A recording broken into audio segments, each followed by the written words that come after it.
요즘 전 세계적으로 K-팝이 많은 사랑을 받고 있죠. 지금의 대중음악은 100년 전에 시작됐는데요. 그 중심에 울산 출신의 가수가 있었습니다. 나영 씨. 네. 이제 가을이 좀 많이 깊어가고 있죠. 가을이 깊어갈 때가 되면은 남자들이 가만히 있지 못해요. 그러면요? 혼자서 노래를 흥얼거린다든지 왠지 뭔가 시를 적어보고 싶다든지 여러 가지 센티멘탈한 것에 많이 빠지는데 역시 이 가을은 그래서 노래를 많이 부르고 듣고 하죠. 나영 씨도 노래 좋아하죠? 저 엄청 좋아하죠. 제가 또 이 기획사 오디션 출신 그리고 아이돌 연습생을 했지 않겠어요. 아, 그래요? 네, 아마 저 춤추는 거 보시면 선생님 눈 이만해지실걸요? 그럼 누구보다도 이 노래, 가요 이런 거 좋아하겠는데 울산에는 100년 전에 엄청난 가수가 있었어요. 이 일제강점기 때 전국 우리 조선반도 전체를 대표하는 콩쿠르, 지금 하는 경연대 같은 거죠.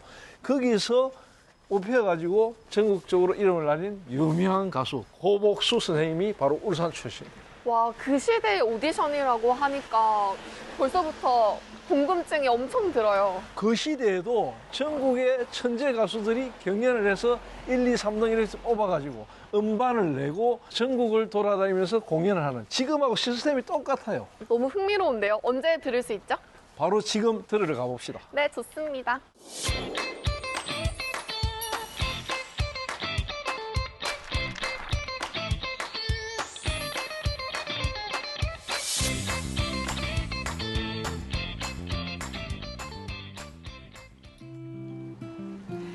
옛 울산의 중심이었던 성남동은 과거의 추억과 현재의 문화를 잇고 있는데요. 타임머신을 타고 여행을 가듯 추억의 문을 열어주는 곳입니다. 여기 그냥 일반 주택가 같은데 어떤 곳이에요? 이곳은 일반 주택가 같지만 사실은 울산의 뿌리, 울산의 원도심입니다. 이게 바로 옆에가 이제 울산 동원 자리인데 이 동원이 있던 자리를 중심으로 해서 울산을 다스리는 행정기관이 모였던 곳. 그리고 바로 옆에 양사제 해가지고 학생들을 가르치는 교육기관이 있었는데 지금은 양사초등학교가 되어 있죠. 그리고 이쪽 반대편은 사람들의 삶과 같이 했던 시장, 백화점 그런 것들이 쭉 있었죠. 100년 전에 이 원도심이 지금까지 잘 유지가 되고 있네요. 여러 가지 우여곡절은 많았죠. 지금은 울산에서 가장 핫플레이스는 삼산동 쪽이잖아요. 근데 이곳은 일제강점기 때는 굉장히 이곳이 핫플레이스였고 1970년대, 80년대는 성남동 이곳에서 만나고 뭐 식사도 하고 여러 가지 것들을 많이 했죠. 그리고 또 특이한 게 이렇게 고복수 길이라고 이름이 붙여져 있어요. 이곳은 이제 고복수 길이라는 이름으로 본래 있었던 거 아니고 1990년대 이후에 원도심이 이제 열기가 많이 빠졌거든요. 우리가 원도심을 살려야 된다. 이래가지고 이제 원도심 살리기 일환으로 울산 읍성길을 만들고 똑딱길도 만들고 여러 가지 젊음의 거리도 만들었거든요. 그때 당시에 바로 이 고복수길을 만들었는데 왜 고복수길을 만들었느냐 하면 100년 전에 대한민국의 가요계를 들었다 놨다 했거든요. 그런 분들 기억해가지고 기념하기 위해서 바로 이곳에 기념관도 만들고 하면서 이제 고복수길을 이렇게 새롭게 단장한 것입니다. 고복수길은 한 걸음 한 걸음 걸을 때마다 옛 추억을 떠올리게 하는데요. 이곳에선 100년 전 최고의 가수였던 고복수 선생을 만날 수 있습니다. 아, 이분이 고복수 선생님이시구나. 네, 그렇습니다. 사실 아까부터 되게 궁금했거든요. 근데 되게 잘생기셨어요. 고복수 선생님은 당시 어떤 가수셨나요? 고복수 선생님은 이렇게 보면 인물이 훤하죠. 네. 키가 180이나 됐고 굉장히 미남이었어요. 이분이 이제 당대의 최고의 가수였거든. 그 당시에 가수가 되는 게 쉽지 않았을 텐데 어떻게 가수가 되셨어요? 그때 바로 전국 콩쿠르 대회.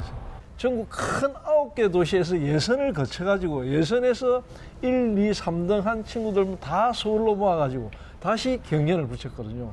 그때 이 고복수 선생이 부산에 가가지고 경연에 참가합니다. 몇 등일게? 상위권 하셨지 않을까요? 1등. 와. 그 다음에 이제 전국 대회가 열리거든요. 전국 대회가 열리는데 서울에서 열리거든. 그때만 당시만 해도 여자분들이나 아니면 뭐 요리집이나 이런 데서 노래 부르는 게 많았고 뭐 판소리하고 이런 게 많았지 남자 가수들 별로 없었거든요. 그랬던 분위기 속에서 고복수 선생님이 서울에 가서 경연대에 참가해야 되겠다고 생각을 했으니까 어떻게 갈게? 힘들게 가셨을 것 같아요. 그렇죠. 그러니까 집에 반대하고 나니까 여비가 있어야 되잖아.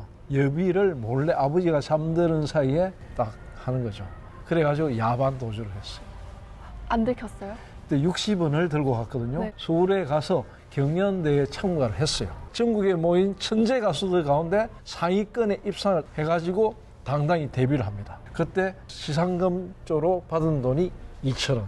그리고 2,000원을 받고 와가지고는 병영에 소를 잡아가지고 잔치를 벌였다고 하니까 엄청난 잔치를 했죠. 아버지가 처음에 반대했다가 전국에서 최고의 상을 받으니까 그때는 찬성인 거죠. 고복수 선생에게 음악은 평생을 함께하고 싶었던 친구였는데요. 고복수 선생은 어린 시절부터 가수의 꿈을 키우며 기회만 엿보고 있었습니다.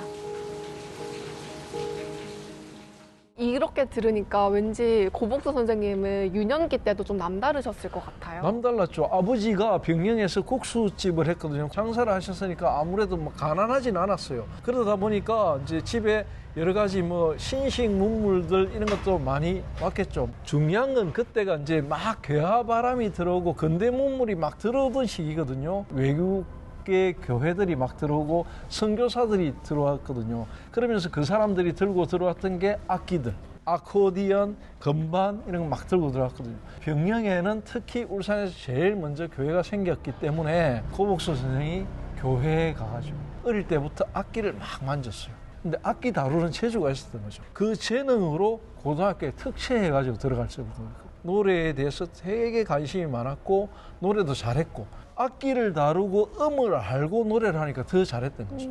그래가지고 일찍이 울산에서는 뭐 여러 대회나 이런 데에서 무조건 1등 했고 부산까지 가가지고도 1등 했고 지금으로 치면 아이돌급으로 굉장히 유명했던 분이 바로 고복수 선생님이었습니다.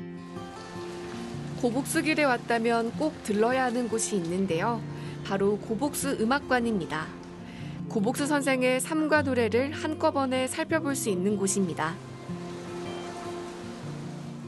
여기 들어오니까 레트로 감성이 가득해요. 여긴 어떤 곳이에요? 여기가 바로 이제 100년 전의 최고 가수 이 고복수 선생을 기념하기 위해서 만든 고복수 살롱. 이게 2018년도에 문을 열었거든요. 100년 전의 감성을 그대로 한번 살리고 또 우리 울산이 낳은 천재 가수 고복수 선생님을 기념하기 위해서 만든 공간입니다. 그런데 고복수 선생님이 굉장한 인기를 많이 누렸잖아요. 보통 어떤 사람들한테 그렇게 인기가 많았죠? 고복수 선생님이 태어난 시기가 1911년이니까 한일 합방이 딱 시작됐던 그 무렵 나라를 잃었을 때거든요.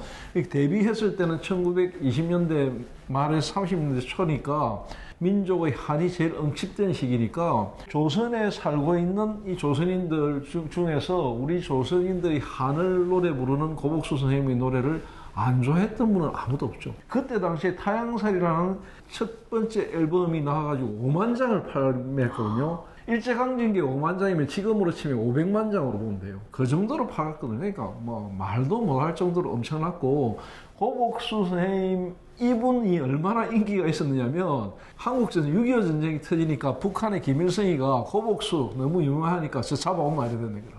그래갖고 납북이 됐죠.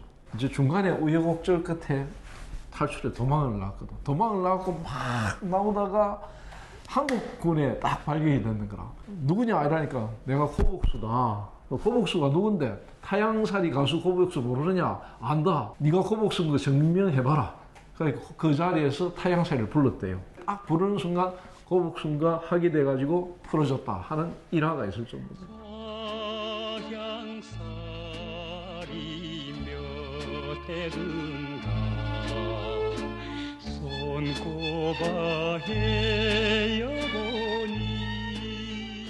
대중가요의 황금기를 이끌었던 고복수 선생님의 음악은 당시 일제강점기의 독립운동가와 그리고 고향을 떠난 이들에게 큰 위로가 됐을 것 같아요. 고복수 선생님이 고복수와 악극단이라는 어떤 그 노래하는 악극단을 만들어 가지고 만주나 일본으로 다니면서 공연을 했거든요. 이 공연을 할 때 들었던 사람들이 누구냐면 바로 고향에서 이주해 온 사람들, 일본에 와서 강제 노역을 당하고 있는 사람들, 이런 분들에게 타향살이를 들려줬으니까 가슴으로 막 그런 게 복받쳐 오르잖아.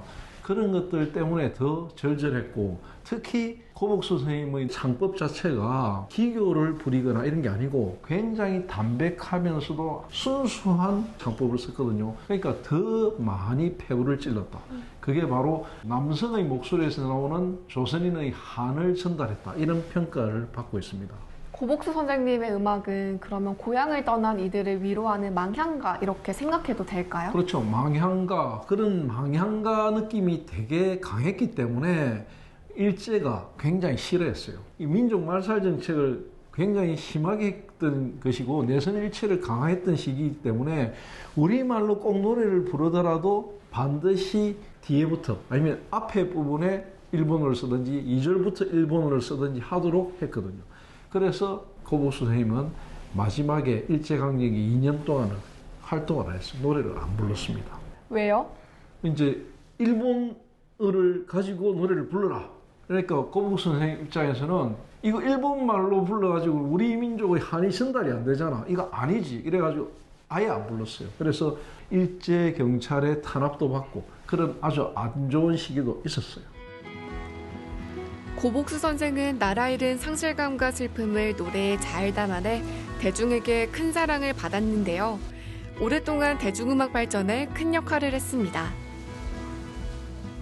고복수 선생님은 은퇴도 되게 특별하다고 들었어요. 25년 동안에 완전 전성기를 누리고 잘 나갈 때 떠나라고 그때 또 과감하게 은퇴를 합니다. 그때 당시에 가수 은퇴 이런 거 잘 없었거든요. 고복수 선생은 은퇴 공연을 했어요. 1958년에 명동에 있는 시공간이라는 곳에서 은퇴 공연을 합니다. 자기 혼자 은퇴 공연을 한 게 아니고 후배 가수들하고 선배 가수들 동력을 해가지고 한 100여 명의 기라성 같은 스타들이 다 모여갖고 노래로 흥정하고 이러면서 막 했기 때문에 그 자체가 엄청난 뉴스가 됐다. 그렇게 볼 수 있고요. 그만큼 이제 고복수라는 가수가 한국 가요계에 차지하는 위상이나 비중이 엄청났다는 거죠. 은퇴하시고 또 다른 건 안 하셨어요? 했죠. 동아음악학원이라는 걸 만들어가지고 후배 양성에 나서는데 우리가 지금 너무나 잘 아는 가수들은 동백아가씨의 이미자, 그리고 이제 대전 블루스를 부른 안정혜, 문주란 이런 당대 최고의 가수들을 바로 이 고복수 선생님이 키워냈어요. 그런 우리 가요계의 문을 열고 우리 가요의 꽃을 피우는데 고복수 이분이 엄청난 역할을 한 거죠. 그런데 그렇게 키우려면 사실 돈도 많이 들지 않나요? 돈 많이 들죠. 그 자기가 공연하고 이럴 때는 돈도 많이 벌었죠. 벌었는데 다 뭐 공연하는데 많이 쓰고 악극단 만들어가지고 전국 순회 공연하고 이러면서 많이 쓰고 그러니까 돈을 모으는데 별로 관심이 많이 없었고 제복하고는 좀 거리가 멀었다. 돈은 많이 벌었지만 그만큼 또 많이 썼고 그래서 이제 말년에는 굉장히 좀 힘들게 사셨던 분이죠. 왜 힘들었어요? 은퇴하고 난 이후에는 뭐 아무래도 돈, 재력 이런 것들이 어떤 스폰서나 이런 게 없기 때문에 외판운도 하고 여러 가지 하면 힘들게 살았는데 거기다가 이제 마지막에는 여러 가지 합병증이 많아서 폐와 관련된 거 몸이 되게 안 좋아져가지고 세브란스 병원에서 2년 동안 입원을 해가지고 투병을 하다가 결국은 돌아가셨죠. 고복수 선생은 담담한 목소리로 많은 이들을 위로했는데요. 당시 음악은 단순한 오락을 넘어 민족의 정체성을 지키기 위한 중요한 도구로 사용됐습니다. 울산실록에서 고복수 선생님 어떻게 기록하면 될까요? 고복수 선생님은 100년 전에 울산에서 출발해가지고 온 전국을 주름 잡는 한국 가요의 판도를 바꾸는 분이거든요. 근데 그 중심에는 일제강점기라는 우리 민족의 질곡의 역사가 있어요. 그 질곡의 역사 속에서 고복수 선생님은 자신만의 방식, 즉 민족의 한을 노래로 풀어내는 방식으로 독립운동을 한 겁니다. 그래서 100년이 지난 지금까지도 타향살이라는 노래가 아직도 우리가 흥얼거리는 노래가 됐고요. 짝사랑이라는 노래가 널리 불려지는 노래가 됐거든요. 그런 식으로 고복수 선생님 나름대로 질곡의 한국 현대사를 관통하는 자신의 음악을 보여준 거죠. 그분이 바로 울산 분이라는 거. 울산이란 당대 최고의 가수였다는 거. 이걸 반드시 기억하고 기록해야 될 것 같습니다. 네, 오늘 둘러본 고복수길과 고복수살롱은 그의 예술혼을 이어가는 공간이라 생각됩니다. 바쁜 일상에서 벗어나 삶의 여유를 찾을 수 있는 이런 보석 같은 공간이 여러분을 기다리니까요. 많이 찾아와 주세요. 찾아와 주세요. 나라 잃은 국민들의 서름을 달래줬던 가수 고복수 선생입니다.